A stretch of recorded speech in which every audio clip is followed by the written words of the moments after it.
First of all media అందరి ముందుగా నేను రాజ్ తరుణ్కి అండ్ వాళ్ళ పేరెంట్స్కి క్షమాపణ కోరుతున్నాను. నా పైన ఆయన ఒక డ్రగ్ కేసు రాజ్ తరుణ్ చేయించాడు అనే ఒకే ఒక్క కారణంతో అండ్ ఇంటికి వచ్చేసరికి అతను ఇంట్లో లేకపోవడంతో నాకు దూరం అయిపోతున్నాడు అనే ఒకే ఒక్క భయంలో రాజ్ తరుణ్ పైన కేసు పెట్టాను. రాజ్ తరుణ్ దూరం చేసుకోవడానికి కాదు, రాజ్ తరుణ్ తప్పుడు వాడు అని కాదు, చెప్పుడు మాటలు విని అందులో మస్తాన్ గురించి అప్పటికి నిజాలు బయట పెట్టలేక సతమతం అవుతూ నలిగిపోయాను నేను. ఈ రోజున 2 సంవత్సరాల తర్వాత నేను మస్తాన్ సాయిది ఏంటి అని బయటికి చూపించి పెట్టగలిగాను. ఈ ప్రాసెస్లో నాకు సహాయం చేసిన మీడియా వాళ్ళందరికీ థ్యాంక్స్. అండ్ ఎవరైనా మనసు నొప్పించి ఉంటే క్షమించండి. ఇప్పటితో ఈ గొడవని, ఇష్యూస్ని అన్నీ వదిలేద్దాం అనుకుంటున్నాను. ఎటువంటి ఏదున్నా సరే మస్తాన్ సాయి పైన ఉన్నటువంటి కేసులు నేను లీగల్గా ఫైట్ చేసుకుంటాను, కోర్టులో చూసుకుంటానండి. దయచేసి ఇంకా ఎటువంటి యూట్యూబ్ ఛానల్స్లో కూడా నేను నా సెల్ఫ్ కన్ఫెస్ చేసుకున్న తర్వాత కూడా యూట్యూబ్ ఛానల్లో లావణ్య అలాంటిదని ఆడియో కాల్స్ తీసుకొచ్చి బయట పెడుతున్నారు. మస్తాన్ సాయి హార్డ్ డిస్క్ లేదా ఎవిడెన్సెస్ కలెక్ట్ చేసుకునే ప్రాసెస్లో నేను ఏదైనా చేసి ఉండొచ్చు, బట్ నా మెయిన్ కారణం మస్తాన్ సాయిది బస్ చేయడమే. అతను వీడియోస్ ఎందుకు చేస్తున్నాడు, ఆ వీడియోస్ చేయగల ప్రధాన కారణం ఏంటి, అవి ఎక్కడ అప్లోడ్ అవుతున్నాయి, రెడ్ ప్లే యాప్ ఏంటి, రెడ్ ప్లే యాప్లో అతను ఇలా ప్రైవేట్గా తీసిన వీడియోస్ అన్నీ అందులో ఎందుకు అప్లోడ్ చేస్తున్నాడు, మెయిన్ అది బయటికి రావాల్సింది పోయి మళ్ళీ తిరిగి ఇందులో లావణ్య చుట్టే తిరుగుతుంది. ఇదే నేను చేయాలనుకున్నది, ఇదే రాజ్ తరుణ్కి కూడా తెలుసు. బట్ ఈ ప్రాసెస్లో మేము చాలా కోల్పోయాం. రాజ్, ఐఎమ్ వెరీ సారీ చిన్నోడా. ఇక్కడే ఉంటే కాలు పట్టుకొని క్షమాపణ చెప్పాలని ఉంది. ఈలోపు నన్ను ఏం చేస్తారో కూడా తెలియదు. ఒక్క అవకాశం నాకు జీవితంలో ఉంటే రాజ్కి సారీ చెప్పాలనుకుంటున్నాను అండ్ నా తల్లిదండ్రులకి సారీ చెప్పాలనుకుంటున్నాను. పడకూడని మాటలన్నీ పడ్డారు, నిందలు నాతో పాటుగా నా తల్లిదండ్రులన్నీ పడ్డారు. నేను వేరొక ఆలోచనతో లేదా డబ్బులు తీసుకోవాలన్న ఉద్దేశమో ఎటువంటి చెడు ఉద్దేశంతో నేను ఈ పని చేయలేదు. ఆడపిల్లలకి ప్రతి ఒక్క అమ్మాయికి స్టాండ్ తీసుకున్నాను. వెనకున్న అమ్మాయిల గురించి నాకు తెలియదు. ఫ్యూచర్లో ఏ ఒక్క ఆడపిల్ల నాలాగా అవ్వకూడదు అనే ఒకే ఒక్క కారణంతో నేను స్టాండ్ తీసుకున్నాను.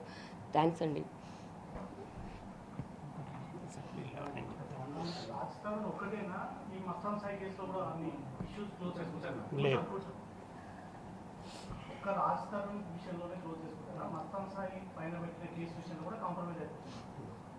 Mastan Sai case 376 last year 2023లో అయిందండి. నేను రాజ్ తరుణ్ది ఈ ఇయర్ పెట్టుకున్నాను కేవలం ఇంట్లో నుంచి అతను వెళ్ళిపోయాడని. ఇంట్లో నుంచి వెళ్ళిపోవడానికి ప్రధాన కారణం అంటే అతనికి మస్తాన్ సాయి వీడియోస్ ఇదంతా తెలిసినప్పటికీ డ్రగ్ కేసు అని ఒక్కటి రావడంతో రాజ్ తరుణ్ వెళ్ళిపోయాడు. సో ఆ ఒక్క కేసుది మాత్రమే నాకు నిజం ఏంటని తెలిసింది, అది రాజ్ తరుణ్ కాదు అని తెలిసింది. రాజ్ తరుణ్ పైన తీసుకుంటున్నాను.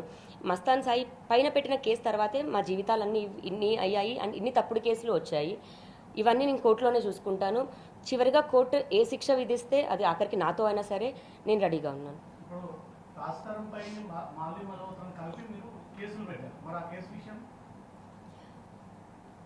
రాజ్ తరుణ్ మాల్వి మల్హోత్రాతో ఉండి నన్ను వదిలేశాడు, దూరం అవుతున్నాడు అన్న మాటలే నేను నమ్మాను అండి. ఎందుకంటే ప్రిజన్లో నేను ఉన్నప్పుడు బయట ఏం జరుగుతుందో నాకు తెలియదు. నేను బయటకు వచ్చేసరికి రాజ్ లేకపోవడంతో, నాకు కొన్ని ఫోటోలు చూపించడంతో, నాకు కొన్ని వీడియోస్ చూపించడంతో అదే సిచ్యువేషన్స్ రియాలిటీలో జరుగుతున్న వాటిని నమ్మేసి ఇంకా రాజ్ రాడు అన్న దాంట్లోని అయ్యాను. బట్ ఇంత జరిగిన తర్వాత రాజు ఉంటాడా, వెనక్కి వస్తాడా, ఇదంతా ఇంకా నేను నా దిరాతకి అండ్ దేవుడికి వదిలేస్తున్నానండి.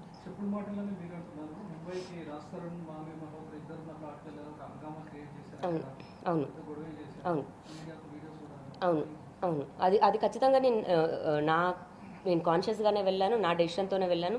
ఎందుకంటే అందరూ చూశారు, అక్కడ మాల్వి మల్హోత్రా కూడా వచ్చి మేము just co actors, Lavanya allegations వేస్తుంది అని అన్నారు. నాకు ఎవరైనా సరే నాకు లైఫ్లో ఛాలెంజ్గా విసిరినప్పుడు నేను అది ప్రూవ్ చేసుకోవాలని అనుకుంటాను. ఎందుకంటే నేను అక్కడ అబద్ధాలు చెప్పలేదు, అలిగేషన్స్ వేయలేదు. ఒక రాజ్ తరుణ్ మాల్వి విషయంలోనే మరి నేను వెళ్ళి ప్రూవ్ చేసుకున్న దాన్ని మస్తాన్ విషయంలో ఎందుకు చేసుకోనండి?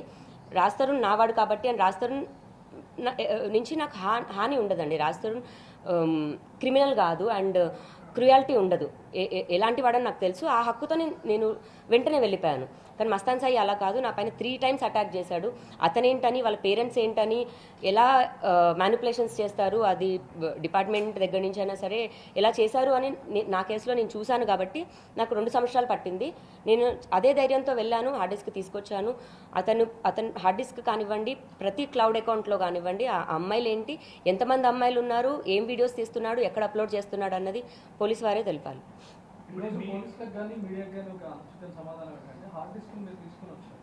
కానీ బయటకు మాత్రం వీడియోస్ లీక్ అవుతా ఉన్నాయి. ఖచ్చితంగా ఇవన్నీ లావణ్య లీక్స్ అని అది లీగల్ ఎక్స్ప్లెనేషన్ వస్తున్నాయని చెప్పింది.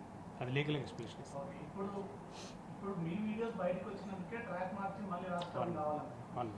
నా వీడియోస్ బహిరంగ ఉన్నాయని డే వన్నే చెప్పాను కదండి. మేము ఒకసారి మస్తాన్ పైన పెట్టిన కంప్లైంట్లో ఇతను అమ్మాయిల వీడియోస్ తీస్తున్నాడు, 850 పైగా వీడియోలు తీశాడు, అందులో నావి కూడా ఉన్నాయి అని నేనే బహిరంగ చెప్పాను.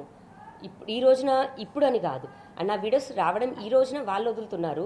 మరి నేను వదులుకుంటే మీరే చెప్పాలి. ఇంకా నీ వీడియోస్ నువ్వు ఎలా వదులుకుంటున్నావని. నేను ఎవరివి వదలలేదు. నేను కంప్లైంట్ నాకు తెలియదండి. ఇంకా నేను ఎవరితో మాట్లాడట్లేదు, ఫోన్ యూజ్ చేయట్లేదు. మీరు చాలా కేసెస్లో సన్ ఆఫ్ డాటర్ ఆఫ్ అని పెట్టారు. మొన్నిచ్చిన కంప్లైంట్లో మాత్రం వైఫ్ ఆఫ్ రాస్తారని ఉంది. మీరు నేను రాస్తారని పైన ఇచ్చిన కంప్లైంట్లో కూడా వైఫ్ ఆఫ్ రాస్తారని అని అంటున్నాను. మస్తాన్ సాయి యొక్క కంప్లైంట్లో మాత్రమే రాజ్ని మెన్షన్ చేయలేదు. ఎందుకంటే రాజ్ పర్సనల్గా కోరాడు నన్ను ఇన్వాల్వ్ చేయొద్దు అని. ఎప్పుడు అతను ఉన్నది యాక్టర్ దాంట్లోని అండ్ రిలేటే లేదు, రాజ్తో సంబంధం లేని ఒక కేసులోని. అండ్ మేము పెళ్లి లీగల్గా కూడా చేసుకోలేదు. రాజ్ని ఇన్వాల్వ్ చేయొద్దు అన్నప్పుడు రాజ్ని ఎలా పెట్టాలి అని ఒక్క కారణంతో రాజ్ని పెట్టలేదు. మీరు ఒక మాట అంటున్నారు, ఇంకా నేను ఉంటానో లేదో అంతలోపు రాస్తానికి క్షమాపణ చెప్పే అవకాశం రావాలి. మీకు ఆ స్థాయిలో థ్రెట్ ఉందా? ఖచ్చితంగా అండి. మస్తాన్ సాయి నా పైన చేసిన దాడులు అంటే అందరికీ కనిపించవచ్చు, నువ్వు మస్తాన్ సాయితో బాగానే మాట్లాడుతున్నావు కదా, వీడియో కాల్స్తో కూడా బాగానే మాట్లాడుతున్నావు కదా అని. నా పైన ఎంతైతే దాడి జరిగిందో అది నా ఒక్కదానికే తెలుసు. నేను హాస్పిటల్కి వెళ్ళాను, అన్ని వాటిల్లో ఎమ్మెల్సీ కూడా చేయించుకున్నాను. నా ఒంటిపైన దెబ్బలు ఇప్పటికీ క్రూరంగానే ఉన్నాయి. అండ్ అవి కోపంతో కొట్టే దెబ్బలు కాదు, ఒక మనిషిని హతమార్చాలని చేసిన దెబ్బలే. అంటే డబ్బులు అందరికీ ఉంటాయి. ఆ డబ్బులు ఎవరి వాళ్ళ లగ్జరీ లైఫ్నో లేకపోతే వాళ్ళు బెటర్ లైఫ్ని లీడ్ చేయడానికి యూజ్ చేసుకుంటే బాగుంటుంది. అవతలలో అంతం చేయడానికి లేకపోతే అవతలలో కరెక్ట్ మాట్లాడితే తప్పు అని నన్ను చంపేస్తారు అన్నదానికి యూజ్ చేస్తున్నారు. అండ్ చంపేస్తారండి నాకు తెలుసు.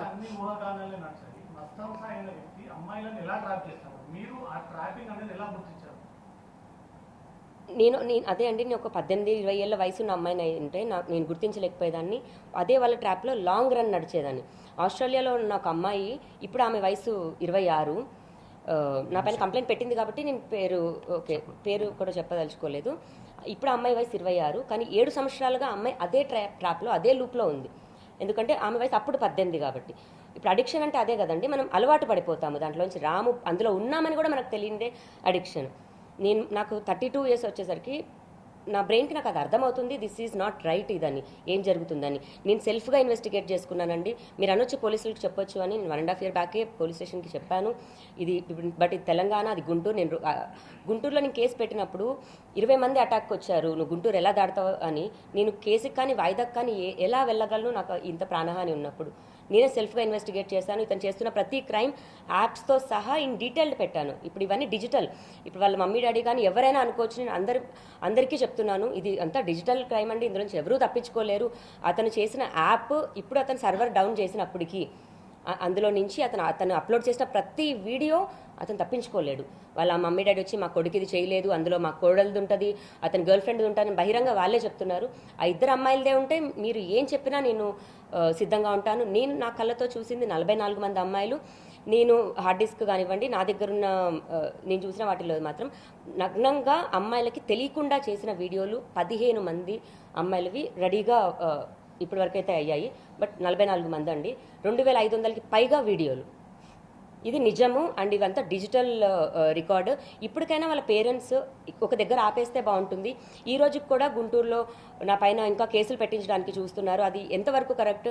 ఏ పోలీస్ వాళ్ళకైనా నేను అదే చెప్తున్నాను. నా లావణ్య పైన ఏదైనా ఒకటి కంప్లైంట్ వస్తుందంటే నా ఫోన్ నెంబర్ అక్కడే ఉంటుంది. ఒకసారి ఫోన్ చేశాను అడిగితే బాగుంటుంది. ఇంకేదో తప్పుడు కేసు పెట్టించి నన్ను జైలుకి పంపించాలి అని ఒకటే చూస్తున్నారు.